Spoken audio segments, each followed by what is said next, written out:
All right, I will say good morning, good morning. Let us begin. Sorry, we're getting started a few moments late. Begin by thanking all of our sponsors, Baruch Hashem, for this morning's share. To thank our Talmud Torah sponsors for the month of Cheshvan. To thank Yanki and Eliza Statman Yitzi and Rebecca Statman for dedicating the Sherman Joshos this month, the commission of the first yard site of their sister, Menucha Shendel Yehudis Zichron Levracha, Bas David Yosef. To thank Shmuel and Robin Karapkin for dedicating all the Shiurim this month in the Schus, the creation of the 25th yard site of Rabin's mother, Melanie Salman Pesamira, Bas Chaim Zichron Livracha. We thank our week of learning sponsors, Zevi and Shoshi Daniel, Le'ilui Nishmas Rafael Yaakov Ben Avram. That's Zevi's stepfather who was just nifter yesterday. The Levi is today at 1 o'clock. We wish the family an incredible amount of strength and nechama. To thank our Daf Yomi sponsors for today, Binyamin Fleischman in memory of his father, Rabbi Shmuel Yudel ben Binyamin Yaakov Zichron Livracha, and our Daf Yomi sponsors, Sima and Seid Hakin, to express their Hakara Satov to Hashem for Baruch Hashem, the birth of their grandson, to Yael and David Isaver. Mazel Tov, Mazel Tov. With that, let us begin. So good to start with Mesilas Yesharim, Baruch Hashem. And I will say, by the way, just for Mesilas Yesharim, for those who have not been part of the Hachsek program, so again, all of the previous shiurim, where this was the 39th shiur in the Hachsek program for Mesilas Yesharim. If you haven't been doing it, they're all online. It's easy enough to catch up. Baruch Hashem. And also, again, we've done it before. Baruch Hashem, a beautiful, beautiful way just to learn a magnificent sefer. And again, we're done in now 5 months. Less than 5 months from now, Miraz Hashem. Good. Today's daf is daf Zayin, 7a. We'll say incredible, incredible Gemara today. 7a. So we left off literally on the first line. Yish yad l'tzedakah ein yad l'tzedakah. So we'll say, so remember again, we are continuing in this interesting discussion. We've established the concept of yados. Remember one more time, the concept of yad comes from Nazir, and Baruch Hashem, we saw Nazir lahazir, and then again the hekish between Nazir and Nedarim. And I will say we're kind of building that out a little bit. So we tried to figure out, does yad apply to kiddushin? Ultimately, again, does yad apply to peah? So we're trying to expand this a little bit and see other cases where yados could possibly work. So yesh yad l'tzedakah in yad l'tzedakah. Does the concept of yad apply to tzedakah? Does a partial declaration work for tzedakah or not? So the Gemara said, well, what's the case? Hechidami. Ilema damar hadein zuzu l'tzedakah v'hadein nami. So I'll say, if you're telling me it's the following case, I say, this zuz should be for tzedakah, and this one also. So if you can imagine, I have 2 coins in front of me, and literally, I say, this coin should be for tzedakah, and this one also. So the truth is, Rabbi say, the Gemara says, that's obvious. Hahu tzedakah atzma. Of course that works. So Rabbi say, why? Because why? That's not really even a yad. That's kind of an explicit, complete declaration. Right? So rather, what's the case? Elakegon da amar hadein velo amar nami. Oh, so we'll say, what's the case? The case where I have 2 coins, right? So zuz number 1, I say hare zu litzdaka or hadein zuzo litzdaka, right? This zuz should be for tzedakah. And then when it comes to the other coin, I say hadein, and this one. Once again, what am I missing? Nami also. I'm missing that. So now the shaila is, how do we interpret this phrase?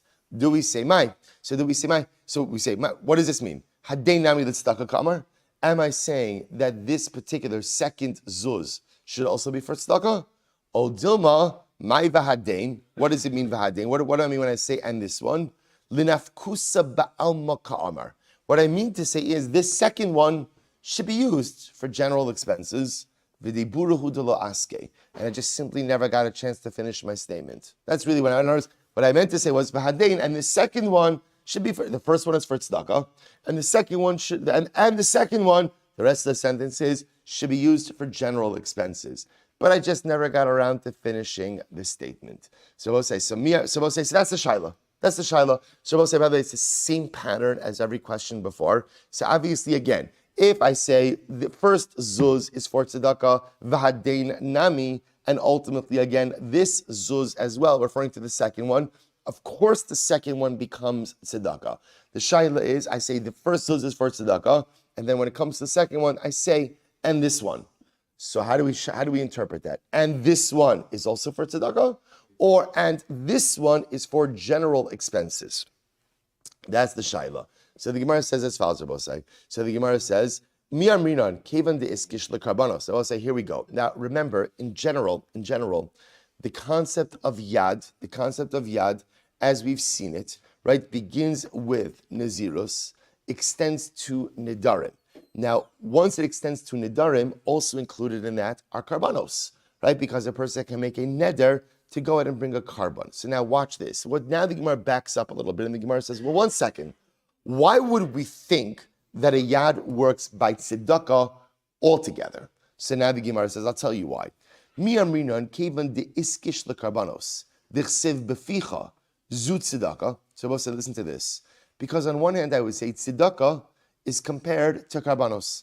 Now, where is tzedakah compared to karbanos? So the pasuk says, Motzas svasecha tishmar, that which you utter with your lips, you should honor, you should keep.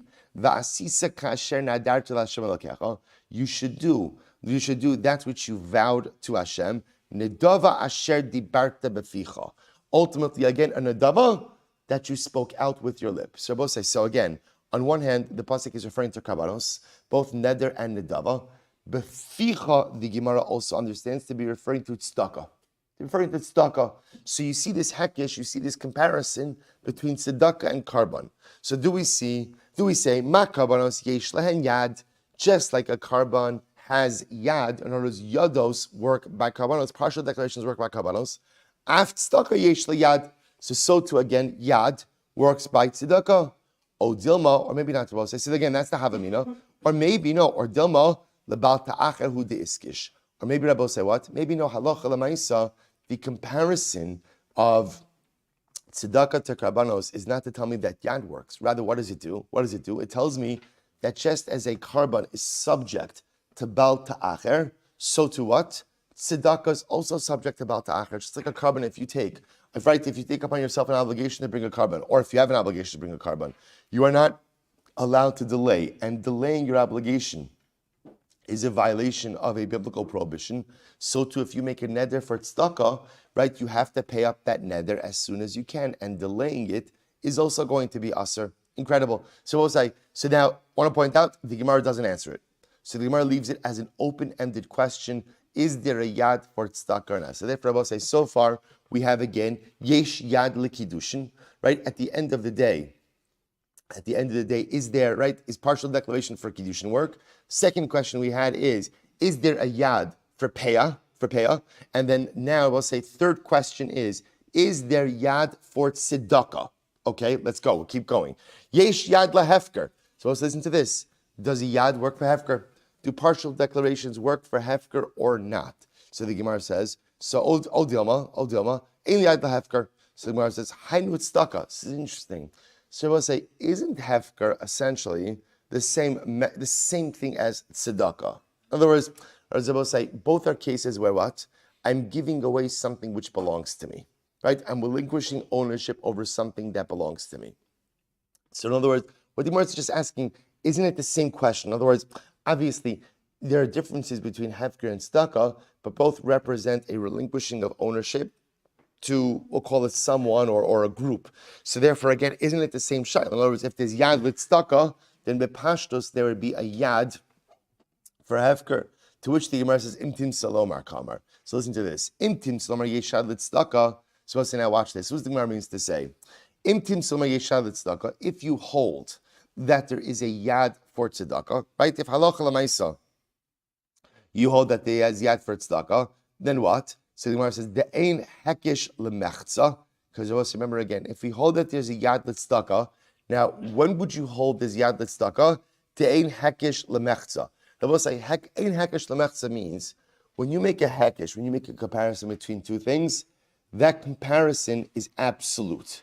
Now watch this. Now remember again, I will say, if you hold that there is a yad for tzedakah, what is that based on? Where would we get that from? That there's yad tzedakah based on what a comparison between tzedakah and karbanos. Excellent. So now I will say, if you agree to that, then that hekesh, that comparison is going to be absolute and complete.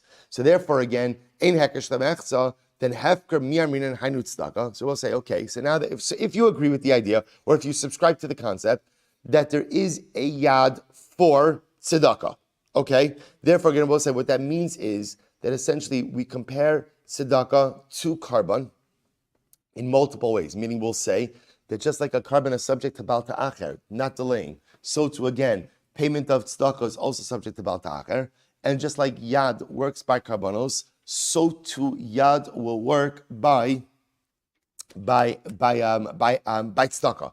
So therefore, again, I would say the same thing. Then mir min hainu tzedakah. Then I will say the next step will be, do I agree that essentially hefker is the same, we'll call it mechanism, same framework as tzedakah.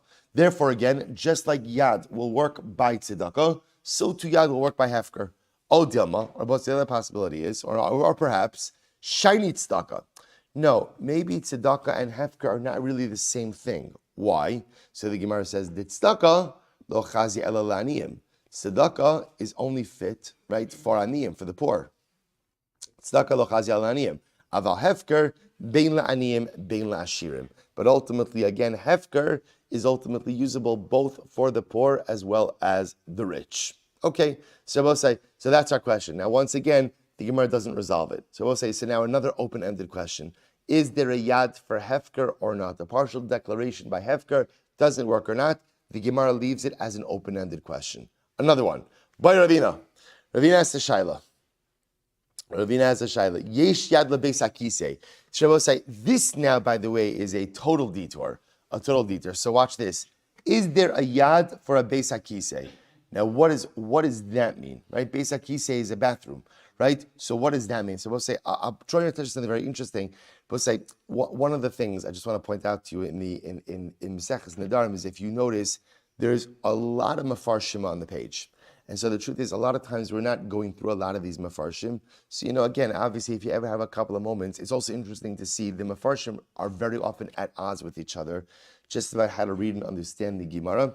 So I just want to for this full disclosure, for Daf Yomi purposes, again, through a Daf, I'm often not giving you the full panoramic view of how everyone's understanding the Gemara, most often just according to the Ran. But I will show you something interesting. If you look on the bottom right-hand corner over here, you will find the Rush, which is also one of the interesting anomalies of, not anomalies, one of the interesting things about Nedarim is that whereas normally the Rush is in the back of the Gemara, here in Maseches Nedarim, he's on the page. So look at the Rush, you see it in the bottom right-hand margin. You see it there? So I will say, so I'm assuming most of us have the same type of pagination. So again, if you look in the Rush, about 4 lines up from before, the Rush gets wide. Yesh yad lebeis hakisei, midrabanan kaboy. I will say, listen to this. So now I will say, we're switching gears a little bit, because this concept, ultimately, again, of the question is a question in rabbinic law. Now, what is the question? Umikra devahayom achanecha kadosh lo yadinan ela beis hakisei atzmo umibayile I avud rabbanon harchaka le'esar gam yad beis hakisei. Then I will say, now watch this. There is a concept, a beis hakisei is where a person takes care of their physical needs. So I will say, there's a concept over here of that once you designate a place as a beis hakisei, even if halacha l'maisa, you haven't used it, it takes on the status of a beis hakisei. Takes on the status of a beis hakisei. Now I will say, what's the ramifications of taking on the status of a beis hakisei? Again, I apologize for taking you all over the place. Jump now to the Ran, top left-hand column, second line in. Yeshad lebeis hakisei she'aser likros bo kriyas shema. So I'll say, here it is. I know, for example, I'm not allowed to say Shema. I'm not allowed to daven in a beis hakisei. Can't daven in a beis hakisei. So I will say, now listen to this. The Gemara is presupposing the concept of hazmana milsa. Hazmana milsa. Hazmana milsa means that going ahead and dedicating something for a particular use establishes it or vests it with that status, even though it has not yet been used. So, for example, if you go ahead and you do the ribbon cutting, right, welcome everyone to the brand new Beis HaKisei, right? This is it. So now we've dedicated the Beis HaKisei. There's a concept in halacha that hazmana milsa. It happens to be a machlokes. It's a machlokes. So we'll say, by the way, I'll give you just a simpler example of this, which is actually interesting. Imagine for a moment a person gets a tefillin bag. Person gets a tefillin bag, a brand new tefillin bag. So you haven't used it yet. You haven't put your tefillin in it yet. We actually spoke about this as smichas chaver, one of the previous zmanim, right? So what happens? You haven't used it yet, and you decide, you know what? I don't want to use it for my tefillin. I want to use it for lunch. A lunch bag. It's beautiful. It has my name on it in Hebrew. It's leather. It's fur. It's whatever it is. It's fantastic. It's a designer lunch bag. That's what I want to use. So can I use it? Obviously, once I've put my tefillin in there, I can't use it anymore for anything other than tefillin. But the shayla is right now, I haven't yet put my tefillin in there. All I've done, so we'll say, this is a machlokes. It's a machlokes of hazmana milsa, hazmana lav milsa. Is designated something for a particular use. Does that vest it with kedusha or not? So we'll say, this is the opposite over here. Let's assume right now that designation of an area as a beis hakise, as a bathroom, by definition, vests it with bathroom identity, to the point now that I am not allowed to say Kriyas Shema in that space. So here's the shayla. What if I go ahead and I just use a partial declaration? I just use a yad. Just use a partial, whatever the lashon. Well, let's see. So the Gemara says, Hechidami, what's the case? First while I was back in the Gemara. Hechidami. Ilema damar hadein beis hava beis hakise v'hadein nami hau beis hakise nami hava. So I'll say it's the same drill. So again, let's imagine there's two rooms next to each other. So if I go ahead and I say, this room is a beis hakise, and this one is also, that's obvious, right? That's not even a yad, right? That's an explicit declaration. Ella, kigom da amar v'hadein, v'lo amar nami. Rather, I will say, what's the case? Room number one, I say, this will be a beis hakise, and then I say by the second room, and this one, and this one. Once again, what don't I have in this declaration? What don't I have in here? Also, nami. Excellent. Good. So Mar says, so what's the halacha? Hadein da'amar v'hadein nami beis hakise. Am I saying this room should also be a beis hakise? O dilma mai v'hadein. Or perhaps what does v'hadein mean? L'tashmisha ba'al makamar. Or maybe Rabbi say what I meant to say was like this. What I meant to say was, this room should also be used for other, or I should say, and this room will be used for other purposes. So that's the shayla. That's the shayla. So the Gemara says, good. Michlal, so we'll say, now the Gemara says, by the way, Michlal, the pshita de ravina, the yesh zimul beis hakise. Now, here's what's interesting about say. This is what I just mentioned before. This question presupposes that hazmana, dedicating a particular area for use as a beis hakise, is actually a meaningful dedication. What we call in halacha, hazmana milsehi. Hazmana milsehi. This is presupposing that dedicating something for a particular use actually vests it with that halachic identity. So one second, but one second, this was actually a shayla that Ravina had. So the Gemara says, his minula beis hakise mahu. If a person dedicated a room for a beis hakise but didn't yet use it, does the dedication vest it with a beis hakise identity, or is minula beis hamerchas? We'll say same thing, by the way, with a bathhouse. Let's say you went ahead and you dedicated a particular area to be used as a bathhouse, but you haven't yet used it as a bathhouse. Mahu zimun moil o ein zimun moil. I will say, does dedicating a space vest it with that identity, even if you have not yet used it or not? So we'll say, so what the Gemara is asking over here is, whoa, like hold up. Why you're asking, does a yad work for beis hakise dedication? Before you get into that question, there's a more fundamental question, which is what? Does designating a space as a beis hakise vest it with beis hakise identity or not? To which the Gemara says, you're right. Ravina chada migo chada kami boile. Suppose it's actually very interesting. Ravina was really asking one question within another question. One question within another question. Right, we'll say, what are those two questions?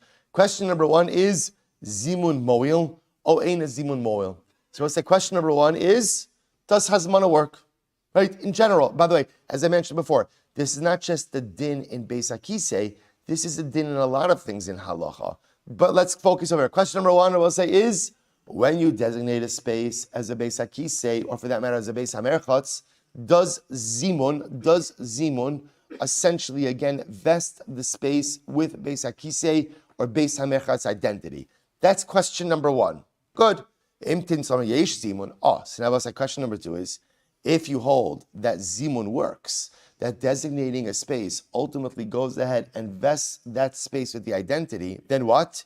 Yesh yad, o ein yad. Does it have a yad? Doesn't it have a yad? So we'll say, so now again, we've asked the question right? So now the same question of yesh yad, ein yad, we've asked by kiddushin, we've asked by peah, we've asked by tzedakah, we've asked by hefker, we've asked by beis hakisei. 5 outstanding cases, right? I don't mean like outstanding cases. I mean like 5 just, right? Cases that we have not yet answered. Does yad work? Unresolved cases. So I'll say, how does the sugya end? Tibayle. So I'll say, this is fascinating. Tibayle means you have a question. So I want to show you something amazing. Take a look at Tosfos. I'm sorry. We're going today is like the sightseeing view on a daf of Maseches Nedarim. We'll say Tosfos is in the left margin. So you see Tosfos, we'll say in the short lines, 2, 4, 6, 8, about 10 lines before Tosfos becomes wide. Tibai lecha, or Tosfos gives Tibai lecha, Tibai le, Perush kimo teku. Tibai le is teku. And he says, V'lashon Nedarim mishuneh. Tosfos says, the wording of Maseches Nedarim is mashu mishuneh. Mishuneh, different words in Nedarim. So I will say, this is actually interesting. You begin to see Nedarim is a very different kind of Masechta. The pages look different. Rashi's not Rashi, right? Tosfos is in the corner, the Ran is the primary one, the Rush is on the page. There's a lot of things different about Nedarim. One of the things different in Nedarim is we don't use Teku. I mean, we'll see actually, I think Teku does come up, the word is used, but in general, the Lashon for Nedarim is Tibayele. It's a question. I will say, by the way, you'll ask yourself, why does Nedarim employ different verbiage? Why does it employ different wording? So I'll say, remember again, what's interesting to note is, as I mentioned this when we started the Masechta, what's the whole Musar Haskell of Maseches Nedarim? That words affect reality. Sometimes the way to go ahead and remind us that words affect realities is to change up, right, commonly established or commonly used word choices as well.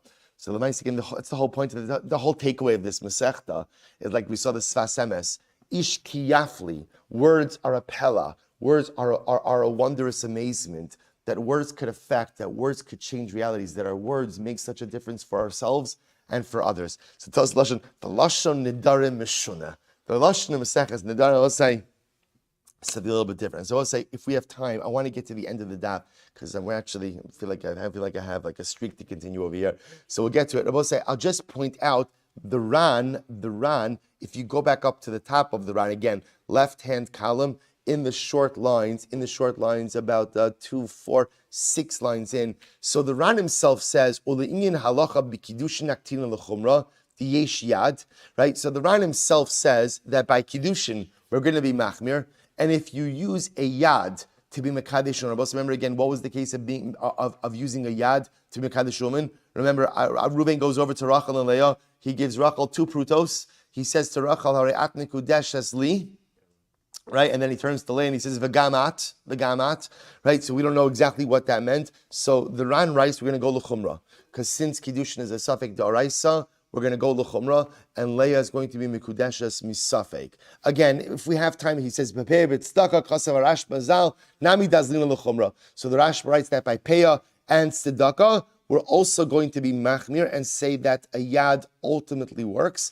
Again, I will say the truth is we're going to be machmir in all of these cases by yados, because since ultimately the conclusion is teku, essentially we have no choice but to be machmir. Rabbi said the only possibility is the case will be mekel is in the case of a beis hakisei, because the whole concept of hazmana of a beis hakisei is a din d'Rabbanan. So since it's a din d'Rabbanan, suffik d'Rabbanan l'kula. But again, so I'll say, so it sounds like we'll say there is a yad for kiddushin l'chumra, there is a yad for peah l'chumra, there is a yad for tzedakah l'chumra, there's a yad for hefker l'chumra, but there is no yad for beis hakisei, because beis hakisei is a din d'Rabbanan.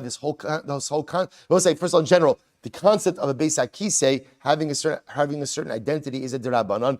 Hazmana of a beis hakisei, designating a beis hakisei, is certainly a d'Rabbanan, and therefore again, suffix of hazmana, such as in a case of a yad, will be lenient. That's the short version of halacha. There's more to do in the halacha, but that'll suffice for today. Weiter. Menu dani lecha. So we'll say back to the Mishnah. So remember again, the last line of the Mishnah we'll say was a lashon of. A person says menu dani lecha. Right? Ruvain says to Shimon, I am menuda to you. So the lashon of the Mishnah was Rabbi Akiva hayachochech bazal hachmir. Rabbi Akiva struggled with this, and he was machmir. So it says the Gemara. Here we go. Amra bayimod Rabbi Akiva le'inyin malchus shenaloke. Rabbi Akiva agrees that halacha l'maisa when it comes to malchus, that a person would not get malchus. In other words, I will say, imagine if Reuven were to say to Shimon, menu dani lecha, which sounds like Reuven is saying to Shimon, I'm not going to get any benefit from you, right? And now what happens? Reuven gets benefit from Shimon. So even Rabbi Akiva would agree that Reuven doesn't get malchus for violating his neder, right? Why? Sigmar says, the imkenisti Rabbi Akiva machmir. Because it will say, otherwise it should have said Rabbi Akiva machmir. The fact that it said Rabbi Akiva struggled meant that Rabbi Akiva wasn't sure what to do with the neder of menu dalacha. He was machmir and said it was a neder, but wouldn't be so machmir to say that it's actually a valid neder, which would require nedarim. Which would require malchus for its violation. So the Gemara says, Amra Papa. So we'll say we're going to discuss a couple of different versions of this same type of lashon. Benedina minach to kuli amalo pligidaser. So we'll say if you use a lashon of nedina minach. Now we'll say nedina literally means detached. Reuven goes over to Shimon and he says, Nedina lecha. I am Nedina from you. Right? Nedina minach. I'm Nedina. So we'll say everyone agrees that is a valid lashon of a neder, and essentially, again, what Reuven is making a neder of is not to get any benefit from Shimon. Mishtamna minach, the kuli ama shari. So this is very interesting. If you use lashon of mishtamna minach, I am mishtamna. Now both say, now what is mishtamna? I'm sorry, mishamtana. Excuse me. Now both say that sounds like shamta. Shamta is what? Is a form of excommunication. So if Reuven says to Shimon, mishamtana minach, I am mishamta from you, everyone agrees that's permitted. That does not create any type of neder. Rabbi say, take a quick look at the Rush. The Rush says over here on the bottom. We'll say bottom right hand column. I should say bottom right margin. So you look 4 lines up from the bottom of the Rush. Badina mimcha l'kolei ama aser. Demashma misnodet ani umuvdal mimach v'havitfei mimeruchukani mimach aliba d'shmuel. So let's listen to this. So the Rush explains. The Rush says the lashon of badina minach, I am separated from you or detached from you, is misnodet umuvdal. So we'll say so the lashon of badina minach, I am detached from you. The Rush understands is a lashon of muvdal. I am separated from you. So that is a valid lashon of a neder. Versus mishamtana. Rush says the lashon shamtahu v'lo yad leneder. So I will say ultimately again, the Rush says that's not a lashon of neder. Saying that I'm excommunicated from you, that's not a lashon of a neder. I don't know what that is. Maybe that's just I don't want anything to do with you. But lamaisa, that's not a lashon of neder. He says aval medina mashma noder v'lo lashon nidoy. So we'll say it's interesting. What you see the Gemara's fine-tuning over here is, in order for a lashon of a neder to go ahead and be effective, there has to be a lashon of removal. Right? So that's why, again, the lashon of nedina minach, I am detached from you. The Rush understands as a lashon of muvdal, I'm separate. Mishamtana minach, I'm excommunicated from you. Again, that might mean I want nothing to do with you, but Lamaisa, that's not a lashon of a neder. So my pligi. So we'll say, where does the machlokes come up? Amud Beis. Interesting. Bimenuda ani lecha. So we'll say the machlokes comes up in lashon of menuda ani. Menuda ani. Rabbi Akiva savar lishna diniduyahu. Rabbi Akiva understands that menuda is a lashon of detachment, a lashon of detached, a lashon of nedina. But Rabbanan Savri, Lishan Dimishamtanahu. The Rabbanan hold no, that ultimately Menuda is like Mishamtana, excommunication. And just like Mishamtana is not a lashon of a neder, so too again Menuda is not a lashon of a neder as well. Upliga Rav Chisda, and ultimately again this argues on Rav Chisda. Why? What happened? The Gemara tells a story. Dahu Gavra, the Amr Mishamtana ben Echase Dibrei Rabbi Yirmiyah bar Abba. So there was a guy, and what did this guy say? He says this was his lashon. I am mishamtana from the property of the son of Rabbi Yirmiyah bar Abba. Okay, so now I'll say, so the shaila was, what's the impact of that statement? So they came before Rav Chisda, and Rav Chisda said, "Less dechash la lahad Rabbi Akiva." No one is mindful, right? No one pays attention to the psak of Rabbi Akiva, because Rabbi Akiva was the one who held that lashon of mishamtana could potentially affect the neder. To which the Gemara says, "Kasavar b'shem mishamtana pligi." So both say, obviously, again, this is an alternate version. So both say, in the version we just mentioned before, last line of Zayin Amud Aleph going on to Zayin Amud Beis, everyone agreed that what? The lashon of mishamtana is not a lashon of neder. Is not a lashon of neder. Everyone agrees to that. The machlokes case was the case of menuda. Rabbi Akiva said menuda is niduya, detached, valid neder. Rabbanan said no, menuda is a lashon of mishamtana. All the Gemara just pointing out over here is there's an alternate version, and in the alternate version there's a machlokes about mishamtana. And in that version, Rabbi Akiva holds that mishamtana is a valid lashon of neder. Incredible. Good. I'm Rabbi Lai. So we'll say, so again, so let's just pause here for just a moment. So what we have is like this. What we have over here is the fundamental machlokes Rabbi say between Rabbi Akiva and the Rabbanan is in a lashon of menuda. So right, let's go with our first version. In our first version, everyone agrees that mishamtana. What's the status of mishamtana minach? What's the halacha? Everyone agrees? Not a neder. Why? Because Rabbi say, for a neder to be effective, the lashon itself has to be one of separation, havdalah, separation. If the lashon doesn't carry with it an immediate connotation of separation, it doesn't work. So in the first version, mishamtana ultimately doesn't work. What will work? Nedina. Nedina means detached. Like the Rosh said, Nedina means muvdal, separation. Where's the machlokes? Now you go back to the Mishnah. The machlokes is as espoused in the Mishnah of what happens if you use the lashon of menuda. Menuda. Rabbi Akiva says menuda is niduya, detached, right? The Rabbanan say no. Menuda is in the same excommunication family as mishamtana, and therefore doesn't work. So I just want to point out, everyone is agreeing on the core principle, right? What's the core principle? That for a lashon of neder to work, I have to be actively distancing myself from someone, and the lashon itself has to be a lashon of havdalah. The machlokes is in menuda, verse menuda. So let's say when we hear menuda, when I say menuda, what do you think about? It's just a little word association. I say menuda, you think, right? Excommunication, shamta, right? Shamta, right? Right? No, what else are you thinking about? Right? Good. All right, fine. Right? So ultimately, you think excommunication. All Rabbi Akiva is saying is, that's not the act. No, in fact, if you look at the word menuda, most closely resembles what? Niduya, right? Which is a lashon ultimately again of being separated. So that's the machlokes. But everyone is agreeing on the core principle. Good. We'll say, here we go. We'll say, now that we brought up, by the way, the concept of excommunication. So interestingly enough, the Gemara goes on a little bit of a tangent, a fascinating one. So let's listen to this. Am Rabbi Loi Amarav. Nidol b'fanav in matirin lo ela b'fanav. Listen to this. If you will say there are two different forms of excommunication. You could excommunicate a person in their presence or not in their presence. Okay, so we'll discuss both. So the Gemara says, if you excommunicate the person b'fanav in his presence, ein matirin lo ela b'fanav. You can only undo the excommunication in his presence as well. Nidol shelo b'fanav. But if you excommunicated a person not in his presence, then matirin lo bein b'fanav bein shelo b'fanav. Then you have the ability to what? You have the ability to revoke the excommunication, whether in his presence or not in his presence. Now, both say, what's the pshat with this? So take a look at the Ran. Really very interesting. The Ran writes as follows. So the Ran, so we're not going to do the whole thing. Top Ran on Zayin Amud Beis. The Ran writes, the chevan de b'fanav nido. See where it says nido b'fanav ein matirin. Rabbi say right hand side.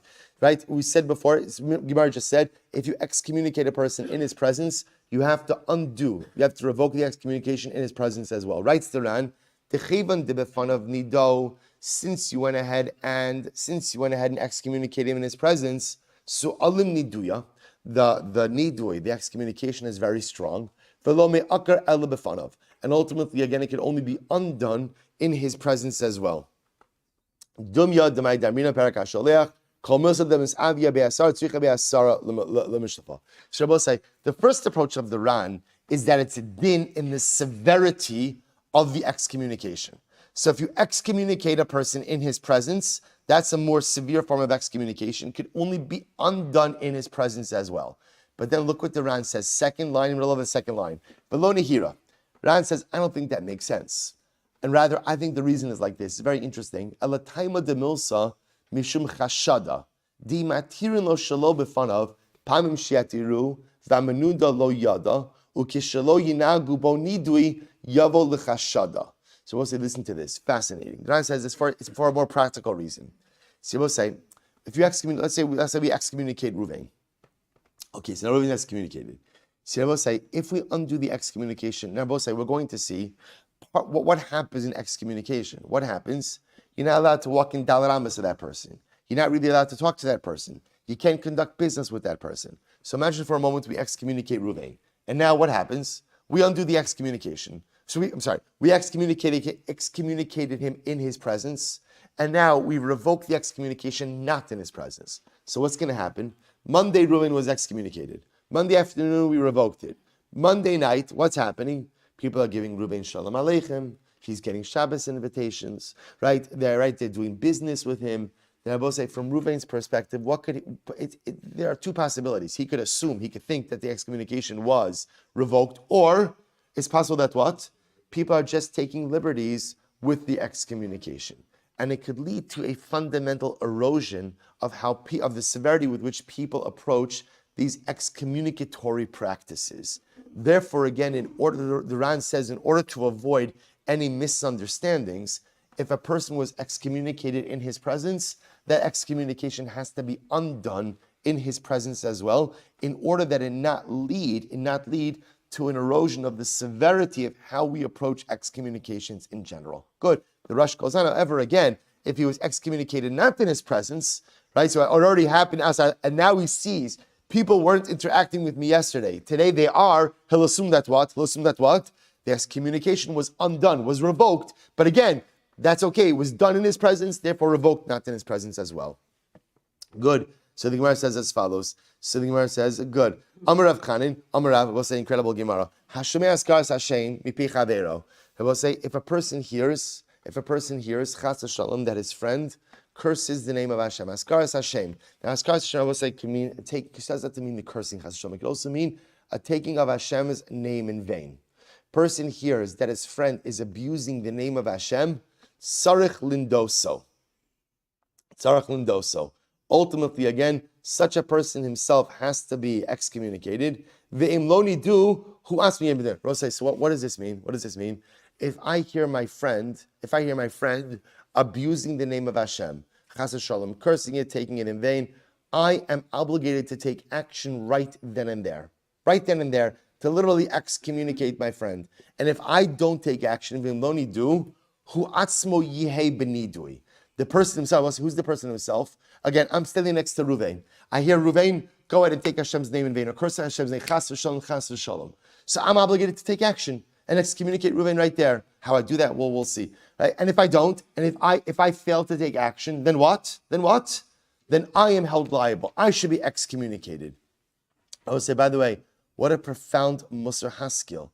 And this happens all the time. You're with someone, right? Or you're with a group, and someone says something inappropriate. By the way, it doesn't have to go ahead and be the name of Hashem. It could just be something that's an immoral statement, something that's an inappropriate statement. And I will say, what happens? People hear it and then they let it go. If you hear something inappropriate, you're obligated to go ahead and take a stand. You're obligated to say something. Now, you don't have to yell at someone. You don't have to say, oh, such a bar Gehenim, right? See in Gehenim. You don't have to start. But I will say, the problem is, if you hear something inappropriate and you don't say something, then ultimately, again, you're lending your stempel to that statement. And halacha l'maaseh, again, a machag doesn't have to be that you start burning tires on the person's front lawn, right? Or setting dumpsters alight, But again, if you hear something inappropriate, you are obligated to say that's not appropriate. Or Ploni, I don't think that's the right thing to say. Or Ploni, I love you so much, but you know what? I don't know. I don't feel comfortable with that statement. I don't think that's right. And I will say there's an obligation. And if you don't, then you are party to the act of inappropriateness. You're party to it. You're party to it, and you're held liable to it. So again, this is an extreme example of it, where you hear someone misusing the name of Hashem. To excommunicate. Now again, this requires an excommunication, and if you don't take action, then you're excommunicated as well. Shekol Mokom, I will say this is so profound. Shekol Mokom.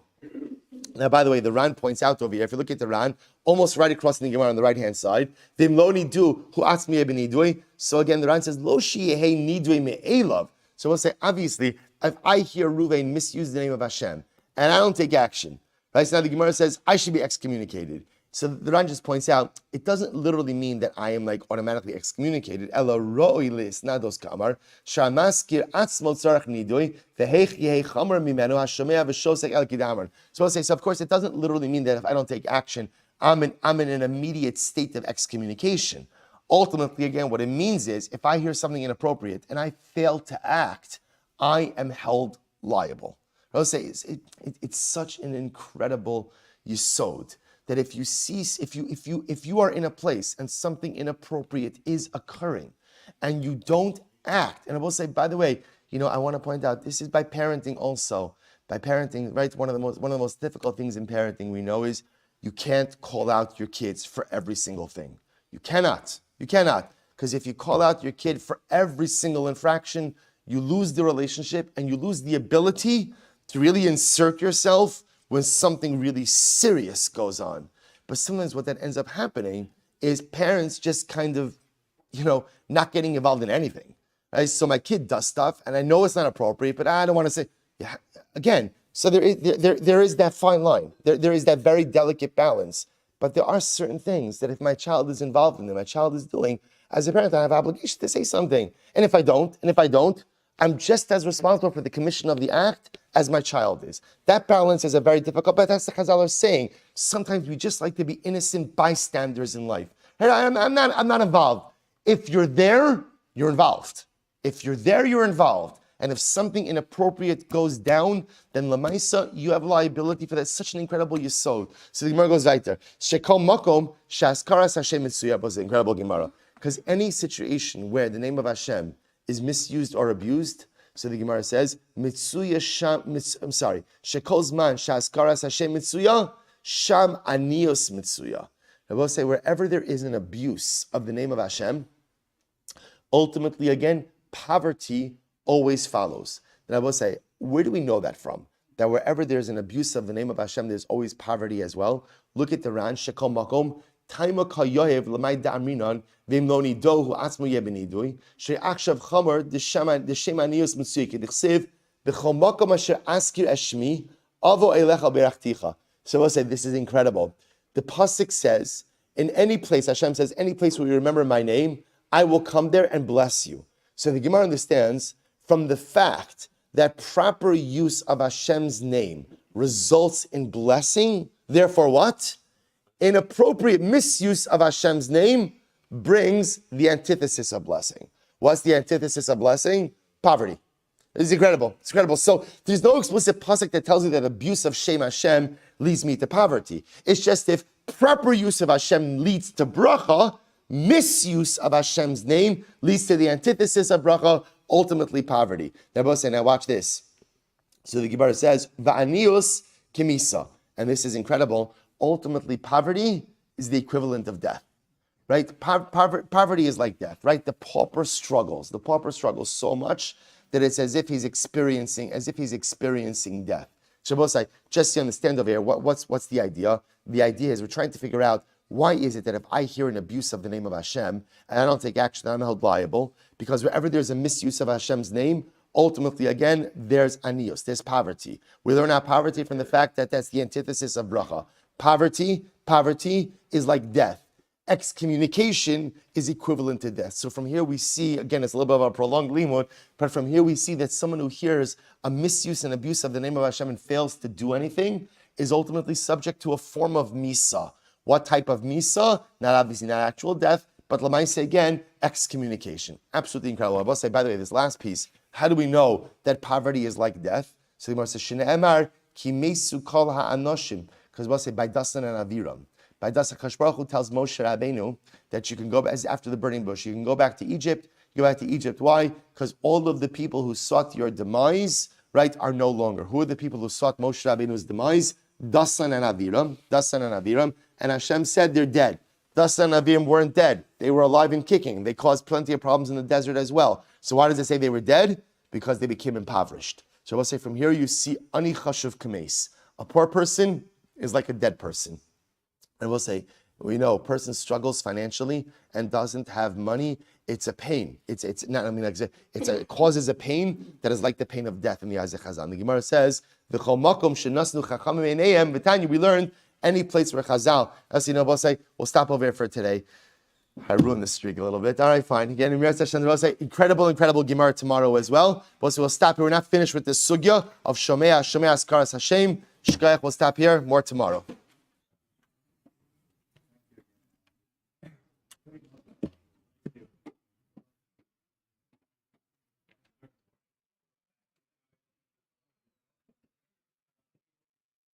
Amen.